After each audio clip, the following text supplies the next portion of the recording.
Merci Philippe. Bonjour à toutes et à tous. Bienvenue de nouveau à Unilassal dans cette magnifique grange.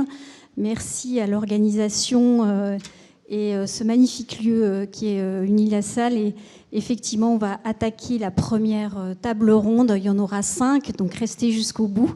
Cette première table ronde va être consacrée à l'évolution effectivement des traitements anticancéreux et l'impact sur la qualité de vie des patients. C'est une première table ronde très importante dans le cadre de nos forums et de nos échanges. Donc n'hésitez pas à la fin de cette première table ronde d'intervenir et de poser des questions à tous nos intervenants que j'ai le plaisir d'accueillir et de remercier pour être venus jusqu'à Beauvais par ce froid mais ce magnifique soleil que j'espère vous aurez aussi l'occasion de sortir tout à l'heure pour visiter les lieux. Donc moi je suis présidente de ACS qui est Agence Conseil Santé qui a co-organisé avec Unilassal notamment avec Karine et Philippe et toute l'équipe ce magnifique forum qui est un vrai challenge aussi et l'objectif c'est vraiment de construire, d'échanger et de voir si effectivement les prochains programmes alimentaires pourront améliorer la qualité de vie des patients. Donc n'hésitez pas, comme disait Philippe tout à l'heure, à aller participer au stand et à échanger avec toutes les personnes sur la vingtaine de stands qui sont aujourd'hui avec nous. Donc bienvenue, je vais commencer peut-être par Muriel. Merci Muriel d'être avec nous, de nous faire l'honneur de participer à ce forum. Et peut-être je vais commencer par la première question et tu vas nous faire une présentation d'évolution des traitements anticancéreux en France. Un médicament, par définition, ça a des effets secondaires, on sait. Mais comment l'évolution, même avec l'innovation thérapeutique des traitements anticancéreux, quels sont-ils déjà? Est-ce que ça a toujours, il y a toujours autant d'effets secondaires?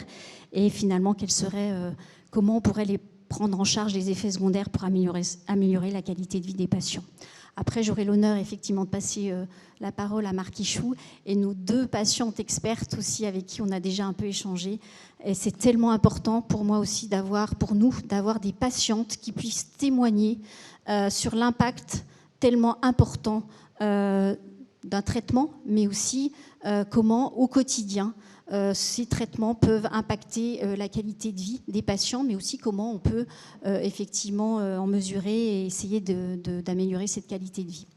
Voilà un petit tour rapide. Je vais, Muriel, te laisser la parole. Je pense directement au pupitre, puisque tu as quelques slides à nous passer. Ou alors au pupitre, je vais me mettre comme ça, c'est bien. Bonjour à tous, merci de votre accueil, merci de cette invitation. Donc moi je suis Muriel Dahan, je suis la directrice de la recherche et du développement d'Unicancer. Donc Unicancer, c'est le réseau des centres de lutte contre le cancer, c'est des centres hospitaliers qui sont uniquement consacrés au cancer et qui traitent tous les aspects relatifs au cancer au service des patients, dont un des plus éminents directeurs est ici présent, Marc Ichou.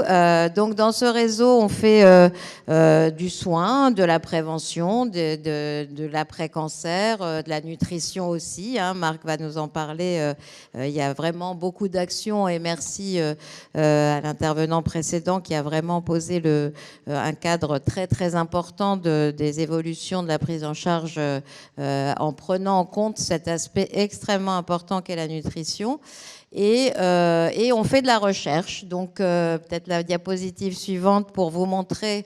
Donc, Unicancer, c'est à la fois une fédération de ces centres et un groupement de coopération sanitaire où on fait de la recherche. Donc, moi, je dirige une équipe de 160 personnes qui fait elle-même de la recherche. On est promoteur et les CLCC font également beaucoup de recherches, que ce soit sur les cancers eux-mêmes, les traitements, mais aussi les soins de support. Diapositive suivante. Donc, cette direction, on a des groupes de recherche avec les chercheurs les plus éminents qui font partie de ces groupes et que nous accompagnons dans mon équipe pour mener des projets et donc les mener à bien.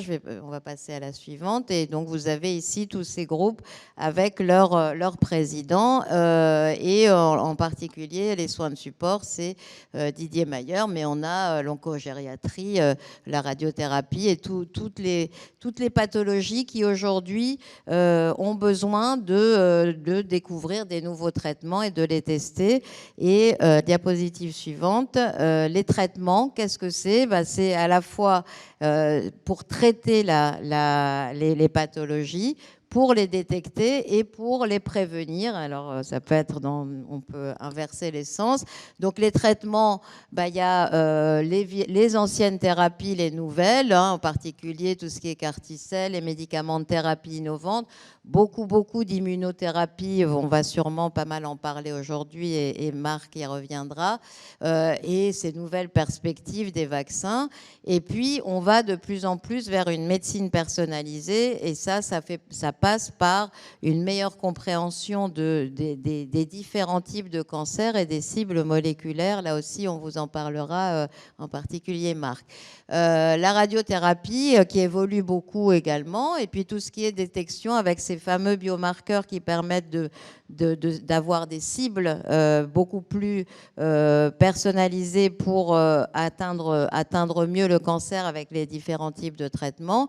L'intelligence artificielle, des nouvelles technologies qui permettent de mieux comprendre et d'identifier de façon beaucoup plus précise et précoce aussi la présence de tel ou tel type de cancer, l'imagerie qui change aussi beaucoup, et puis toutes ces associations qui permettent de mieux détecter et tout de suite traiter avec la bonne cible. Et en ce qui concerne la prévention, le dépistage est aussi en grande évolution. Je ne sais pas si vous avez vu récemment, tout ce qui est biopsie liquide, là aussi on a des évolutions très, très importantes qui vont nous permettre petit à petit de détecter avec une prise de sang, on l'espère, dans un avenir proche, très rapidement des différents types de cancers. Et donc tout ce qui concerne ce dont on parle aujourd'hui, à la fois l'environnement et la nutrition, mieux comprendre les facteurs de risque qui vont nous permettre d'aller vers la meilleure prévention.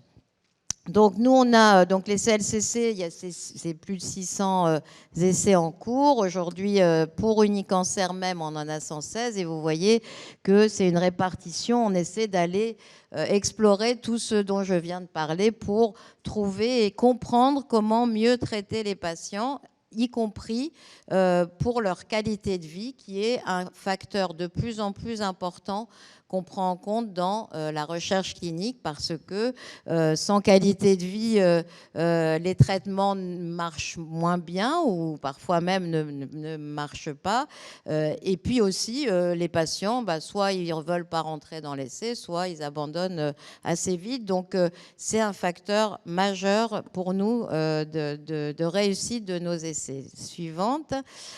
Donc, les effets secondaires, puisque c'est la première question, ou la deuxième, je ne sais plus. Les effets secondaires, c'est de toute façon, comme tu l'as dit, une fatalité. Tous les médicaments donnent des effets secondaires. Il n'y a pas à se poser de questions. Donc, la question, c'est est-ce que chez quels patients ils vont apparaître, et surtout, comment on peut apporter le plus de bénéfices possible et réduire le plus possible les risques. Et ça, la médecine personnalisée va nous permettre de plus en plus d'affiner ce fameux rapport bénéfice-risque. Et c'est ça ce qu'on regarde dans nos essais, c'est comment on peut optimiser le rapport entre les bénéfices potentiels et de plus en plus prouvés et les risques d'avoir ces fameux effets secondaires. Quelquefois, on ne les connaît pas. Les nouvelles thérapeutiques, les immunothérapies nous ont fait apparaître des effets secondaires qu'on n'avait jamais vus ailleurs. Donc, il faut... Et puis les CAR-T-cell, n'en parlons pas. Tous les médicaments de thérapie innovantes, on a des réactions immunologiques qu'on ne connaissait pas. Et tout ça, ça entraîne des nouveaux comportements, un nouvel environnement, une nouvelle formation des professionnels pour mieux gérer ces effets indésirables. Et mieux on les gère, mieux on améliore le rapport bénéfice-risque. Et ça, la nutrition fait partie de tout ça aussi. C'est plus on a des patients qui sont gérer dans leur bien-être, dont la nutrition. Un patient cachexie il réagira beaucoup moins bien à un médicament qu'un patient qui est bien nourri. Et donc, le rapport bénéfice-risque pour ce patient sera bien sûr amélioré. Donc voilà, on a des effets indésirables en fonction du produit, en fonction de la dose, en fonction de l'association avec d'autres médicaments ou avec d'autres produits. Donc, par exemple, le pamplemousse, vous savez maintenant tous que c'est un facteur qui peut tout à fait influer l'efficacité et la sécurité des médicaments. Et puis, bien sûr, en fonction de la personne. Diapositive suivante, je ne vais pas être trop longue. Donc, qu'est-ce qu'on fait? Alors, peut-être on passera après à cette question-là. Voilà, bon, je finis mon... Voilà, comme ça introduit un peu toutes les questions, puisque la question suivante, c'est qu'est-ce qu'on fait quand on a un effet indésirable? En général, dans un protocole d'essai clinique, on prévoit, à partir de ce qu'on connaît des effets indésirables, on prévoit la conduite à tenir. Et quand on reçoit le patient pour lui expliquer l'essai, on lui remet un certain nombre de documents qui lui disent qu'est-ce qu'il a à faire s'il voit apparaître tel ou tel type d'effet, et surtout s'il voit des effets indésirables qu'on n'avait pas anticipés. Voilà, donc en gros, on vous a fait la répartition, mais c'est pour vous montrer la diversité des types d'effets indésirables. Donc il y a des affections hématologiques, quelquefois on ne les voit pas, mais c'est à l'occasion d'une prise de sang ou d'un examen biologique qu'on le repère. Et puis il y a d'autres effets indésirables qui se manifestent très rapidement et qu'on peut prendre en charge beaucoup plus vite. Voilà, et donc là c'est un peu la répartition. On vous a fait un tableau pour que vous ayez une idée des différents types d'effets indésirables qui peuvent arriver et qu'on doit gérer, que ce soit en cours d'essai clinique ou au cours des soins, bien entendu. Merci beaucoup. Merci beaucoup, Muriel. Donc, ancienne thérapie, effets secondaires. Nouvelles thérapies, même si on voit qu'elles sont ciblées, il y a toujours des effets secondaires qui sont incontournables puisque ça fait partie, même si elles sont très ciblées, très personnalisées. La question est de savoir comment on les prend en charge. Et ça, c'est vraiment quelque chose que vous mettez vraiment de façon très importante. J'ai envie maintenant de poser la question à Marc Ichou. Concrètement, comment ça se passe dans un établissement? Comment vous gérez en fait ces traitements? Quelle est la relation, la communication que vous faites avec les patients par rapport à ces nouveaux traitements? Est-ce que vous les prévenez en amont? Quel est l'impact finalement? Comment vous mettez tout ça en place? Merci de l'organisation et de votre accueil. Alors tout d'abord, je voudrais rappeler ce qu'a dit Bruno Reynard, qui a parfaitement bien présenté le problème, sur les problèmes notamment de nutrition et d'aide pour les patients grâce à la nutrition, avec les deux points qu'il a soulevés. La nutrition s'intègre dans un contexte global de soins de support, et on va en parler, pluridisciplinaire, et ça c'est très important. Et le deuxième point, c'est l'intervention précoce. Alors, avant de répondre tout à fait à la question, il y a juste qu'on doit parler quand même des innovations. Donc, vous dire que des innovations en cancérologie, il y en a beaucoup, bien sûr, depuis quelques années encore plus. Pas seulement sur les médicaments. Il y a par exemple sur la chirurgie. On va voir que la nutrition, là aussi, est très importante. La chirurgie a beaucoup progressé, notamment avec ce qu'on appelle la chirurgie mini-invasive, qui fait moins de détérioration avec la robotique et autres, et avec ce qu'on appelle aussi la réhabilitation. Maintenant, on est capable d'opérer des cancers du côlon, du rectum, qui vont sortir après 2 ou 3 jours d'hospitalisation. Mais tout ça, bien sûr, il y a la qualité du chirurgien, de la technologie, mais pas que. Il y a l'environnement.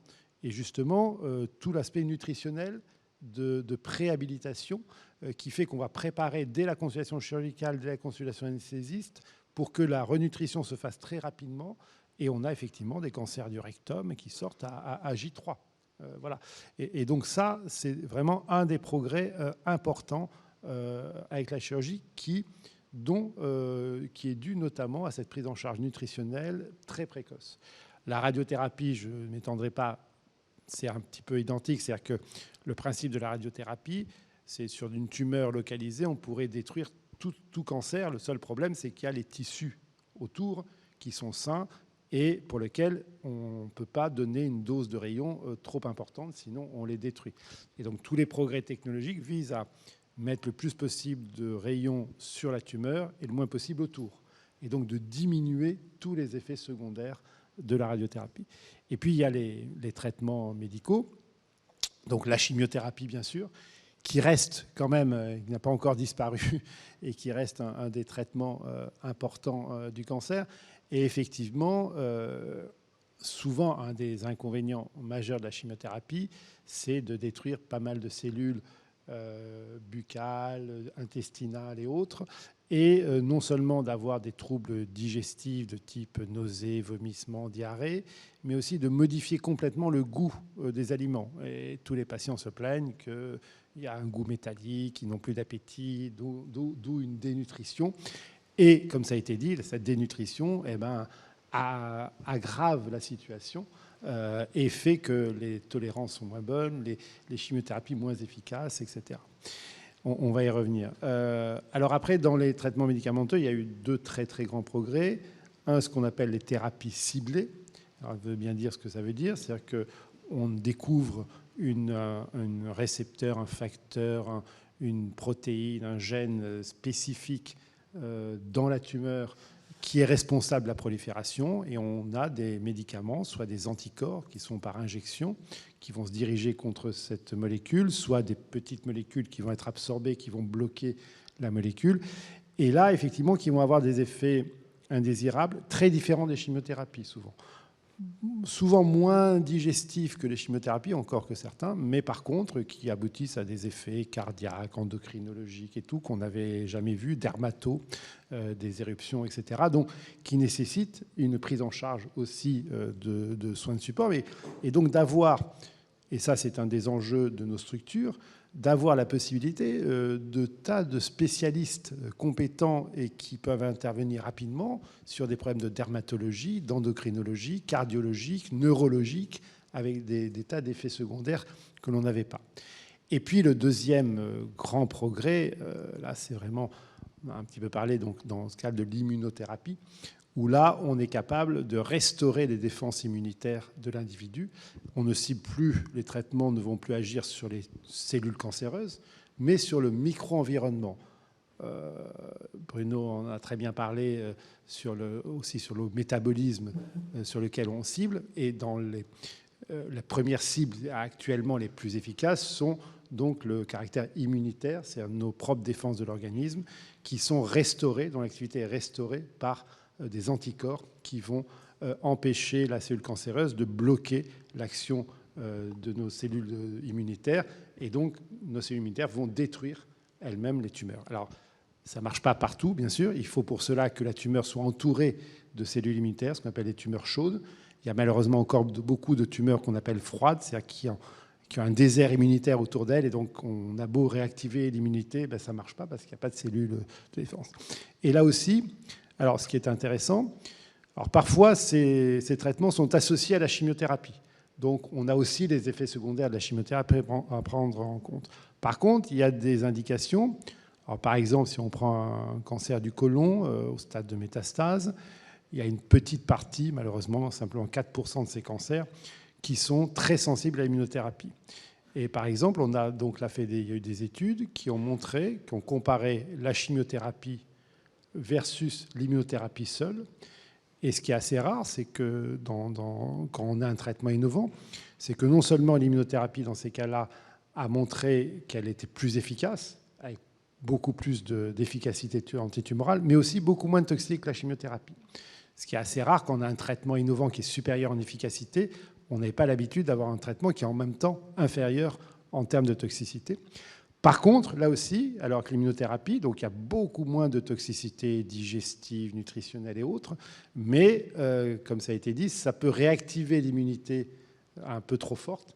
Et parfois, là aussi, on a des toxicités qui sont peu fréquentes, mais qui peuvent être assez graves, cardiaques, rhumatologiques ou autres, par une sorte de réactivation trop forte de notre immunité, pas ciblée sur les tumeurs, mais ciblée là, sur les organes sains. Et donc, ça nous oblige là aussi à avoir, maintenant, on a des staffs d'immunotoxicité avec des spécialistes de médecine interne, d'immunologie, etc., qui conseillent les oncologues. Donc l'oncologie devient de plus en plus une spécialité de médecine interne, hein, parce qu'il faut vraiment, on est confronté à l'ensemble. Et donc, il faut des équipes. Bruno l'a très bien dit, il y a bien sûr des diététiciennes très importantes pour la nutrition, mais il y a aussi tout un panel maintenant de spécialistes de toutes ces pathologies qui sont à la fois assez rares et assez complexes et qui nécessitent d'être traitées. D'où, bien sûr, des réseaux, bien sûr des centres d'experts, et puis autour de ces centres d'experts, des réseaux qui doivent travailler ensemble pour gérer ces complications. Et donc, ce qui est très, très important maintenant, quand on fait de l'oncologie, c'est d'avoir un département de soins de support multidisciplinaire. Et ça, c'est très important. Donc là, bien sûr, Gustave Roussy s'est développé depuis très longtemps. À Montpellier, donc l'ICM, on a construit carrément un étage de 1200 mètres carrés où on a à peu près 60 personnels de soins de support, de tous les soins de support, hein, que ce soit la psychologie, la sexologie, ce n'est pas le sujet aujourd'hui, mais l'oncosexologie est très importante. Bien sûr, la nutrition, qui est un majeur. L'activité physique adaptée. Et vous savez que ça a un lien, bien sûr, avec la nutrition et la dénutrition. C'est-à-dire que la cachexie, qui est un des problèmes importants actuellement. Donc, effectivement, le jeûne dont on en parlait, là, on est souvent catastrophé quand on a des patients qui nous disent « Je maigris, oui, ah oui, pourquoi ?» Ben oui, non, parce qu'on m'a dit qu'il ne fallait pas manger ci, pas manger ça. Donc, j'ai un peu faim, mais je maigris. Donc, voilà, ça, c'est très, très, très embêtant. Et donc, il faut d'ailleurs, je ne sais pas si Grégory Nino est là, il en parlera, il connaît ça très bien, sur tout ce qu'on appelle les interventions non médicamenteuses. Et là, et tu avais d'accord, est-ce qu'il y a des Bruno Renard aussi, le problème, c'est qu'on manque d'études scientifiques démontrant l'efficacité ou l'inefficacité de telle action non médicamenteuse. Donc, on est en train d'y travailler dans notre département de recherche. On est en train de faire des études interventionnelles pour démontrer que là, l'activité physique adaptée, là, la renutrition précoce, là, des techniques d'hypnose ou autres, ont réellement une efficacité ou pas. Voilà. Alors, il y a des choses maintenant qu'on connaît, hein, la réadaptation précoce, par exemple, des cancers œsogastriques avant chirurgie. On sait qu'il faut absolument qu'il y ait une renutrition importante périopératoire avant-après. Il y a beaucoup de choses que l'on sait, notamment sur l'aspect nutritionnel, mais il y a encore beaucoup de choses à démontrer et aussi à éviter certaines dérives, je dirais, de traitements un peu ésotériques qui... Alors, on le comprend parce que des fois, les patients ont des toxicités, les patients nous le diront, il n'y a peut-être pas suffisamment assez de développement sur le plan territorial des soins de support partout. Ça, c'est un des sujets. Hein. Dans nos gros centres, bien sûr, on est très équipés pour ça. Mais malheureusement, avec les pénuries qu'on a actuellement, ce n'est pas toujours le cas. Et souvent, d'ailleurs, on récupère des patients qui sont bien traités sur le plan du traitement anticancéreux, mais qui ne sont pas du tout pris en charge sur le plan des soins de support. Et ça, c'est un problème. Et donc, des fois, les patients se réfugient sur des techniques, disons, un peu ésotériques, ou des tisanes, ou même des injections de gui, j'ai vu des fois, des injections, enfin, il y a un peu de tout. Donc, ou le jeûne aussi, des fois, qui est préconisé, qui peut être utile à certains moments. C'est un patient qui est en pleine chimiothérapie, on ne va pas lui dire d'aller manger un cassoulet tout de suite, quoi. Voilà. Donc, il faut être il y a un peu de bon sens, hein, là aussi. Mais parfois, ce bon sens, il est un peu dévoyé et on voit des attitudes qui ne sont pas adaptées. Donc, pour répondre à votre question, il faut vraiment des équipes de soins de support. Et moi, maintenant, je dis, on a tendance à dire qu'il y a 3 piliers de traitement, hein, dans cancérologie, la chirurgie, les rayons, la chimiothérapie, enfin le traitement médicamenteux. Moi, je dis que le 4e pilier, c'est vraiment les soins de support, parce qu'on ne peut plus traiter un patient sans une évaluation au départ déjà de ses comorbidités, de ses problématiques. Est-ce qu'il est dénutri? Au contraire, il y a de l'obésité, des fois, même après des traitements, ou des problèmes psychologiques, ou des problèmes autres. Et puis, dans tout traitement, de l'accompagner par des soins de support adaptés, personnalisés, pendant le traitement. Et puis, on en reparlera aussi après cancer aussi. Enfin, entre guillemets, après cancer, c'est après les traitements aigus. Et là, c'est encore un autre problème. Mais où l'alimentation et la nutrition sont des éléments prépondérants à toutes les étapes de la prise en charge d'un patient qui a un cancer. Merci beaucoup, c'est intense. Moi, je retiens de votre intervention effectivement une évolution dans les traitements qui sont de plus en plus ciblés, mais aussi une multidisciplinarité essentielle sur l'ensemble des professionnels de santé pour apporter le maximum de soins, de santé, même de vie, puisqu'on est au-delà du traitement thérapeutique. Qualité de vie, oui. Qualité de vie. Donc, on est bien au-delà du soin. On est vraiment sur la santé, même la qualité de vie avec un grand V. Et ça nécessite, bien sûr, au niveau des structures hospitalières, une sacrée organisation, quand même, thérapeutique, mais aussi de soins de support, avec une coordination de soins entre les professionnels de santé pour que le patient, in fine, soit le mieux possible, le mieux préparé possible aussi s'il y a une chirurgie, et aussi qu'on lui apporte le meilleur soin, la meilleure qualité de vie. C'est vrai à l'hôpital, mais aussi, comme vous le disiez, en dehors de l'hôpital, parce que quand il rentre chez lui, il a aussi beaucoup d'éléments et de choses à mettre en place aussi chez lui dont il n'avait pas forcément l'habitude. Et on doit définir ce qu'on fait de plus en plus, vraiment des parcours de patients en fonction des pathologies, des parcours d'entrée et de traitement dans l'hôpital et des parcours de sortie à l'hôpital. Donc ça nécessite une sacrée coordination. Alors finalement, comment le patient reçoit tout ça? Est-ce qu'il s'en rend compte? Est-ce qu'il voit une évolution? Donc je vais maintenant laisser la parole à Carole. Merci Carole d'être là. Merci de participer à cette table ronde au milieu de chercheurs, au milieu des traitements thérapeutiques. Mais je n'envisageais pas, effectivement, nous n'envisagions pas de faire cette table ronde sans vous, pour que vous nous donniez votre regard par rapport à l'évolution de ces traitements, votre ressenti, et comment vous, personnellement, et peut-être par rapport à d'autres expériences associatives, vous pouvez nous donner votre point de vue. Alors, merci d'avoir fait appel à nous, patients, parce que moi, je pense que c'est très important d'avoir des patients dans les équipes, parce que je rejoins absolument tout ce qui a été dit jusque maintenant.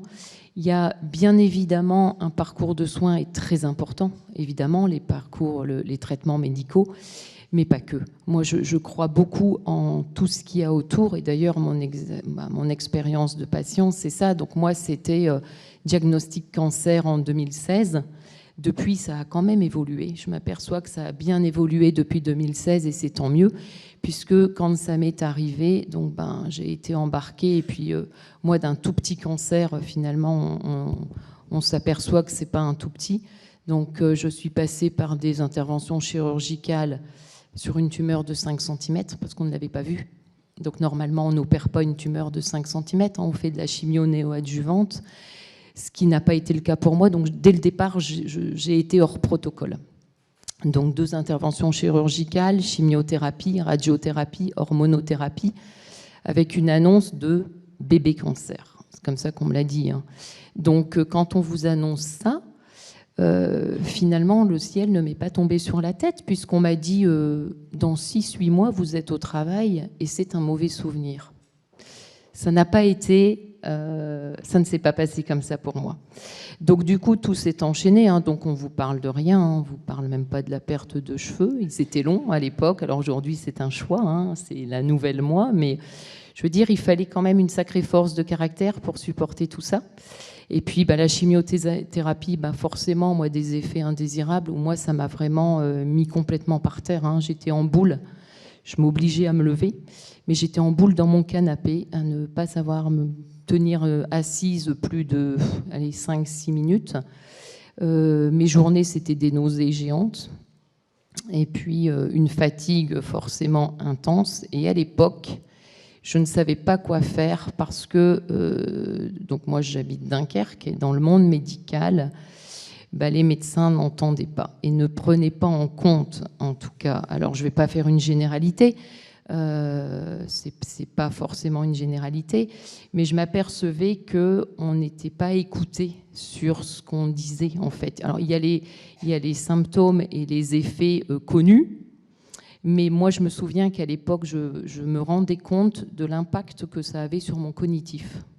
Et ça, on n'en parlait pas. Alors aujourd'hui, on sait. Moi, quand j'ai lu certaines choses, certains articles, j'ai dit, mais en fait, j'étais pas folle, quoi. Il y a bien un impact sur l'aspect cognitif, à tel point que j'occupais un poste de cadre logistique dans mon ancienne vie. Je travaillais depuis 26 ans en tant que cadre logistique. Je n'avais jamais connu d'arrêt de travail. J'étais quelqu'un qui allait bosser. Moi, j'avais de la fièvre, j'allais bosser, un rhume, une grippe, une angine. Enfin, il fallait vraiment que je sois clouée au lit pour ne pas aller travailler. Et là, on se retrouve à avoir des impacts sur le cognitif. Donc, mes anciens collègues me disaient que j'avais une mémoire d'éléphant. Là, je me rappelais même plus les dates de naissance de ma propre famille. J'étais en train de parler ou de témoigner, puis d'un seul coup, dans ma phrase, il y avait un mot qui n'avait rien à voir et je ne comprenais pas pourquoi j'avais sorti ce mot-là. Ou à l'inverse, des mots que j'avais complètement oubliés et que je ne savais plus et que je réfléchissais pendant je ne sais pas combien de temps. L'orthographe, j'étais plutôt bonne en orthographe, et il y a des choses que je ne savais plus comment ça s'écrivait. Enfin voilà, c'est des impacts, mais où je n'étais pas entendue à l'époque. Donc c'est vraiment, je me suis documentée, j'ai cherché, et je rejoins ce que vous disiez. Du coup, comme je n'étais pas soutenue, je suis allée chercher des choses, alors qui n'étaient pas forcément sérieuses, mais on n'en sait rien, et on ne sait pas vers qui se tourner. Donc, alors, dans mon parcours, j'ai quand même eu la chance de tomber sur de bons professionnels qui m'ont bien aiguillée. J'ai changé d'oncologue. Je ne remets pas en cause ses compétences, pas du tout. Mais en tout cas, humainement parlant, il ne me correspondait pas parce qu'il ne m'écoutait pas et il ne répondait surtout à aucune de mes questions. Donc je posais des questions. Alors je ne savais pas à l'époque que mes questions étaient importantes, mais est-ce que l'alimentation, l'une de mes premières questions, c'était est-ce que l'alimentation est importante et est-ce qu'elle peut jouer un rôle pour m'accompagner dans les traitements ? On levait les yeux au ciel. Pas de réponse, mais j'avais un regard comme ça. Deuxième question, est-ce qu'il y a des livres peut-être que je peux lire pour me former, pour apprendre des choses ? On me refaisait ça. C'était est-ce que la phytothérapie peut m'aider ? Parce que la phytothérapie, il n'y a pas que des choses pas bien, mais encore faut-il que ce soit utilisé intelligemment et conseillé par des bons professionnels. Puis après, je me suis tournée, est-ce que la sophrologie peut m'aider ? Enfin, sur tout ça, est-ce que le sport peut m'aider ? Donc, je nageais en club. Pour la petite histoire, avant cancer, je nageais en club. Et puis, quand j'ai eu fini la radiothérapie après les chimios, j'ai cru que j'allais pouvoir repartir à la piscine et nager ce que je faisais en club. Ah mais non, pas du tout. En club, je faisais aller entre 2300 et 2500 mètres par heure. Et là, en 1h30, j'ai fait 800 mètres, j'ai cru mourir. Mon cœur y battait à plus de 170. J'ai pleuré toutes les larmes de mon corps parce que je me suis dit, waouh, je ne suis plus celle que j'étais avant. Alors, rassurez-vous, ça revient après. Mais à l'époque, on ne m'avait jamais parlé du sport adapté, par exemple. Donc c'est tout ça. Et heureusement que ça a évolué, parce que quand j'ai connu tout ça, donc moi j'ai décortiqué mon dossier, je me suis formée, j'ai appris mon dossier par cœur, donc du coup je posais des questions ciblées aux médecins, j'ai changé d'oncologue, puisque l'oncologue qui me suivait n'était pas ouvert à ça. J'ai eu la chance de tomber sur un oncologue qui, lui, pour le coup, était ouvert et qui me conseillait. Il me répondait, oui, si vous aimez lire, je vous conseille tel bouquin, je vais vous envoyer voir tel phytothérapeute.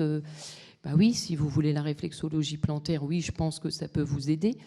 Donc, mais c'était, en tout cas, à l'époque, encore moins que maintenant, ce n'est pas le cas. Et encore aujourd'hui, encore des oncologues qui ne sont absolument pas ouverts à ça. Et pourtant, c'est tellement important. Et l'alimentation, comment vous avez géré l'alimentation ? Eh bien, l'alimentation, j'ai fait un peu moi-même parce qu'à l'époque, je n'ai pas du tout été conseillée là-dessus. Et je ne connaissais pas les ouvrages. Il y en a un très bon d'ailleurs que j'ai aujourd'hui dans ma bibliothèque, c'est le livre de Philippe Souillard que je trouve extrêmement bien fait, où il aborde aussi la partie, il parle de plantes qui peuvent nous aider. Donc moi ce que j'ai fait, n'ayant pas de données à ce moment-là, de toute façon, pendant les chimiothérapies, j'étais tellement mal, j'avais tellement tout le temps envie de vomir, ces nausées qui ne me quittaient pas, et surtout, je ne supportais aucune odeur de cuisson, d'aliments, rien qu'à prononcer le nom d'un aliment. Mais quand même, je connaissais l'importance, donc je prenais des petites quantités, et c'était plus souvent des aliments froids, pour ne pas sentir les odeurs, en fait. Donc des aliments froids, de petites quantités, parfois pas forcément des aliments bien judicieux, mais en tout cas des aliments que j'arrivais à avaler.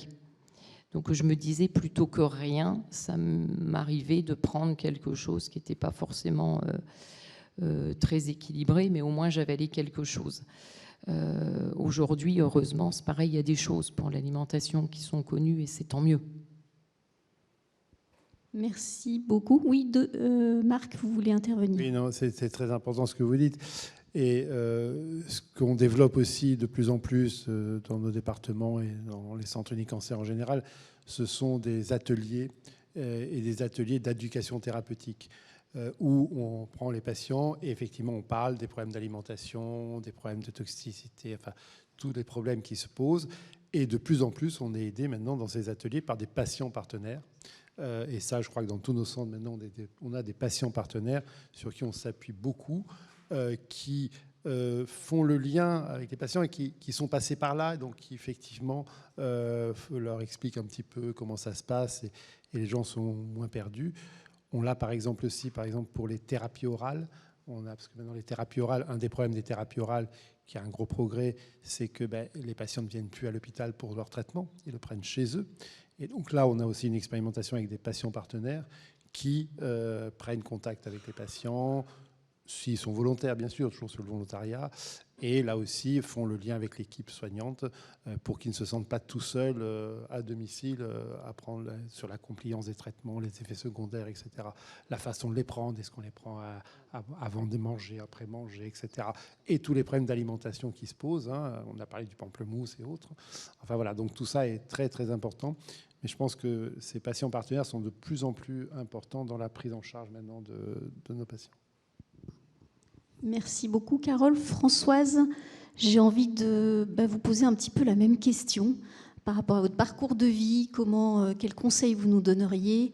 Comment, chez vous, en tout cas, est l'impact des effets secondaires? Comment vous avez pu gérer ça? Et voilà, quelles sont vos recommandations? Alors, bonjour à toutes et à tous. Et merci, Catherine, de m'avoir invitée aussi à participer à ces 2 jours. Alors, je voudrais d'abord me présenter. Je suis Françoise Célin, je suis patiente partenaire, consultante, et j'ai aussi 25 ans d'expérience dans le cancer, avoir eu un cancer et puis d'être à l'origine de plusieurs associations. Et aujourd'hui, je représente aussi GPS Cancer, qui regroupe 13 associations.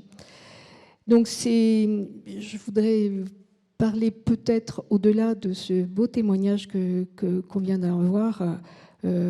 Pas forcément envie de parler de ma propre expérience, mais aussi de l'expérience que j'ai entendue de la part des patients que j'ai accompagnés et que je continue à accompagner.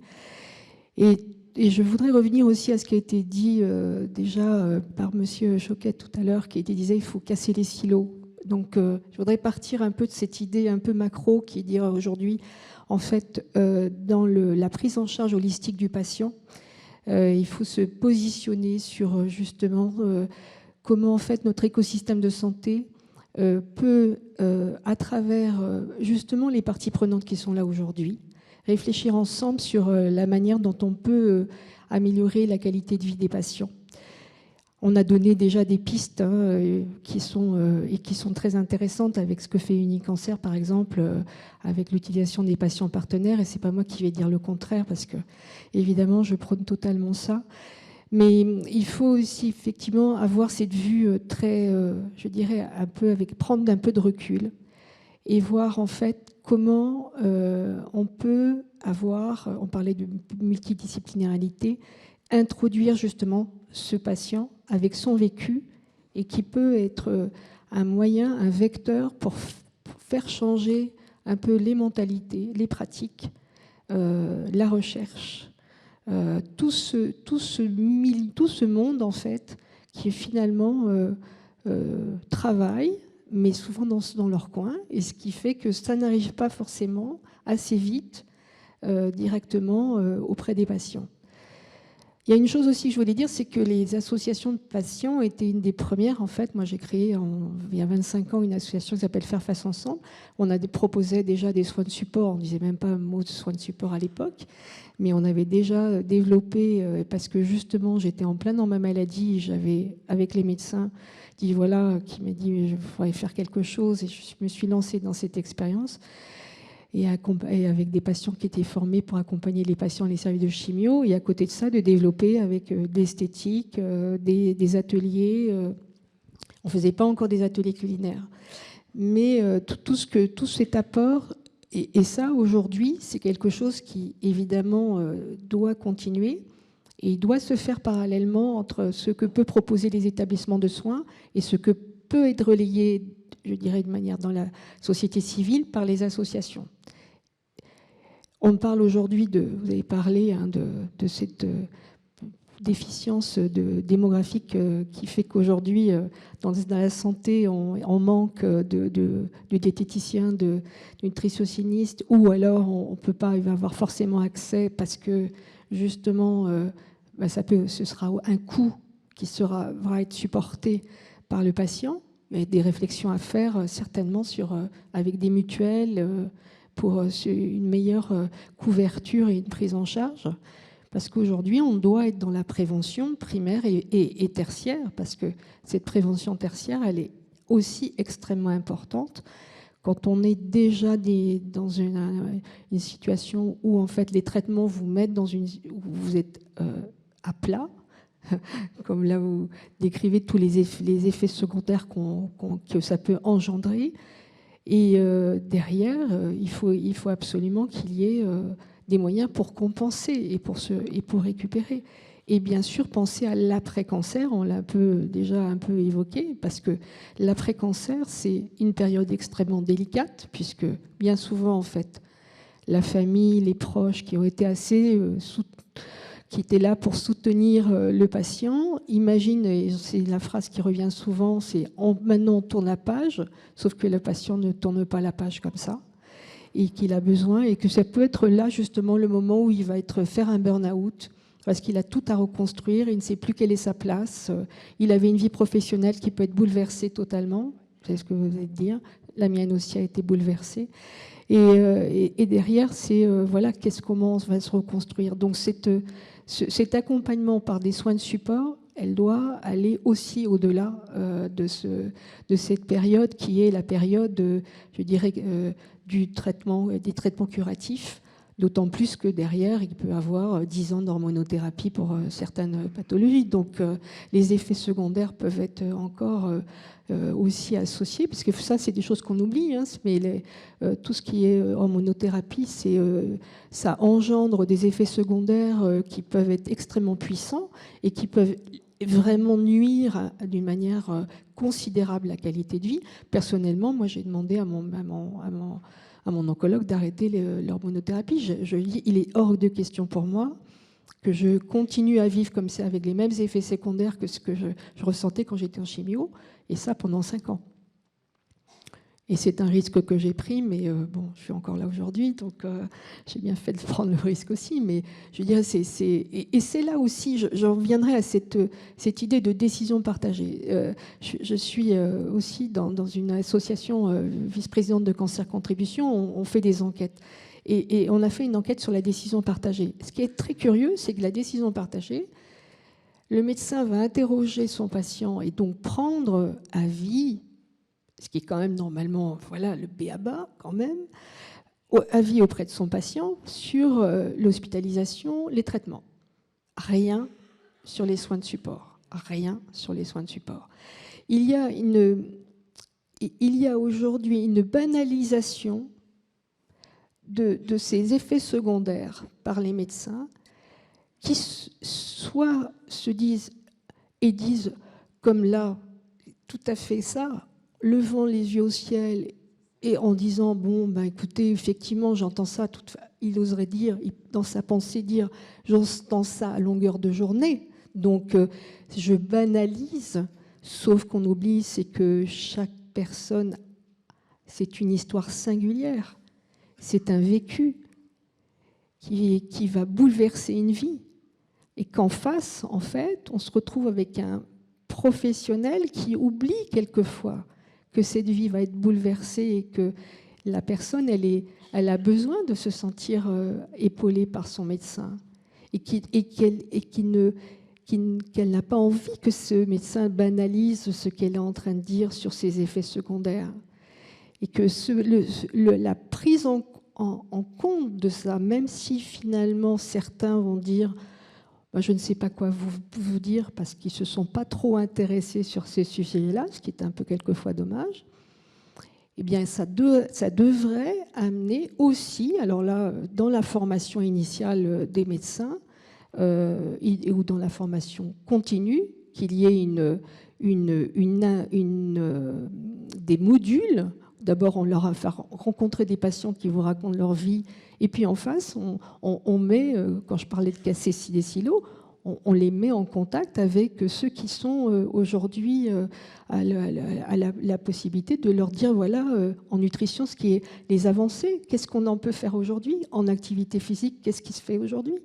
Et on revoit bien que justement, il y a cette méconnaissance et les patients sont perdus. On ne se prépare pas à avoir un cancer. On ne se dit pas, tiens, si j'avais un cancer, je vais me tourner, quels sont de quoi je vais avoir besoin et vers qui je vais me tourner. Non. Et quand on est dedans, on est avec des troubles cognitifs qui, quelquefois, sont tels qu'on ne peut pas justement avoir cette capacité de pouvoir dire, bon, ben, je vais prendre du temps et je vais aller m'intéresser à savoir qui peut m'aider. Et c'est là qu'on a besoin le plus d'aide. Et il faut qu'on ait des personnes ressources qui viennent vous dire, bah, si, tu peux trouver de l'aide là à tel endroit. Au niveau de l'alimentation, Françoise, quelles recommandations vous donneriez à des parties prenantes aujourd'hui ? Qu'est-ce qui manque actuellement au niveau de l'alimentation ? Est-ce qu'on a des programmes à l'hôpital qui sont satisfaisants ? Est-ce qu'on mange bien ? Et chez soi, finalement ? Oui. Alors, on passe de moins en moins de temps à l'hôpital. Les patients, dans les enquêtes qui sont menées là-dessus et qui sont remontées par la HAS, bon, effectivement, c'est des questions qui sont posées sur la nutrition. Alors, ça peut être nutritif, mais en tous les cas, c'est fade. Et c'est vrai que ce n'est pas forcément ce que le patient a envie. Et il n'y a pas ce côté plaisir, en fait, et gustatif. Donc, moi, je suis ravie. J'ai fait connaissance là ce matin avec des sociétés qui se penchent réellement là-dessus et qui proposent aussi des alternatives parce que ça, c'est très important. Et en fait, il faudrait que ces programmes ou ces produits qui sont réellement prévus pour des personnes qui sont en traitement soient à la portée des patients qui sont à domicile. Puisque évidemment, on ne passe pas sa vie à l'hôpital. Si on est en traitement pendant 6 mois en chimio et qu'on va avoir pendant 6 mois des nausées, des diarrhées, enfin, tout ce que vous pouvez connaître, ça peut demander effectivement à avoir un traitement, une alimentation adaptée, mais c'est pas simple pour le patient de savoir qu'est-ce qu'il peut faire ou pas faire, surtout s'il n'est pas guidé, alors qu'aujourd'hui, il faudrait peut-être justement, comme on fait plein de pubs pour Comme J'aime, pour perdre du poids, il faudrait avoir des possibilités de faire connaître et de recevoir son plat cuisiné et qui soit adapté pendant la période des traitements. Et les ateliers, pareil, dans les associations, il y a quand même aussi des ateliers de cuisine et qui sont extrêmement importants parce que ça redonne le plaisir de cuisiner. Et ça, cette notion de plaisir, elle est vraiment... enfin, je sais que c'est un sujet qui va être abordé demain, mais très important. Et puis aussi, j'ai pas, tout à l'heure, il y avait dire, oui, on ne propose pas un cassoulet. Ben, pourquoi pas? Parce qu'en fait, moi, je pars du principe que quand on est impatient, si on a envie de manger ça, en petite quantité, eh bien, pourquoi pas? Moi, j'ai accompagné mon père qui a récidivé d'un cancer en même temps que moi et qui était nourri avec un cancer de l'œsophage, donc nutrition parentérale. Et puis, avec le chirurgien, je lui disais, vous savez, mon père, c'est un fin gourmet, un fin cuisinier, donc la nourriture ici, le jour où il va pouvoir manger, ce ne sera pas possible. Donc, on a pris la décision. Je suis rentrée à la maison et je lui ai demandé, papa, qu'est-ce que tu veux? Premier repas, hein, ça faisait 2 mois qu'il n'a pas dû manger. Et il me dit, j'aimerais vraiment un pot-au-feu. Alors moi, j'étais là en me disant, pot-au-feu quand même. Et il a mangé son pot-au-feu, il n'a eu aucun effet secondaire. Hein. Il avait tellement, je pense, envie de ce pot-au-feu. Donc ça, c'est important aussi de respecter ce que le patient dit et de ne pas être tout le temps dans les injonctions en disant on ne peut pas faire ci ou ça. Merci beaucoup Françoise. Donc, je vais me retourner vers Muriel. L'alimentation dans la recherche. Absolument, c'est un vrai sujet, en fait, un sujet délaissé quand même. Alors, je veux quand même signaler que à Unicancer, on a les patients partenaires pour les soins et on a créé un statut de patient référent pour la recherche, qui vont être intégrés dans nos groupes de recherche, enfin, qui le sont déjà d'ailleurs. Et donc, cet aspect vraiment pratique du vécu des patients va être de plus en plus intégré dans la recherche et on va faire en sorte que le parcours d'un patient, ça intègre aussi la recherche, parce que bien souvent, on met de côté le patient quand il rentre dans la recherche et on s'y intéresse à nouveau quand il a évolué et qu'il est sorti de la recherche. Je pense que toute cette vision-là, il faut qu'on arrête et que ça soit vraiment le patient dans son ensemble qui soit pris en charge dans le cadre des recherches. Et aujourd'hui, on voit bien que, vous le dites parfaitement, hein, c'est des sujets qui sont majeurs dans le quotidien des patients. Et si on ne le prend pas en compte dans nos recherches, on a de fortes chances de dégrader le rapport bénéfice-risque dont je vous ai parlé. Or, le problème, c'est qu'on est toujours limité par les financements dans la recherche. Hein. Il faut qu'il y ait des financements.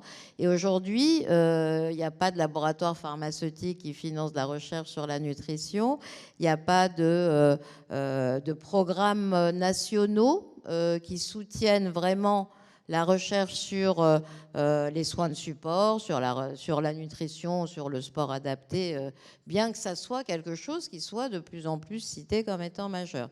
Donc je crois qu'il y a vraiment tout un pan à ouvrir.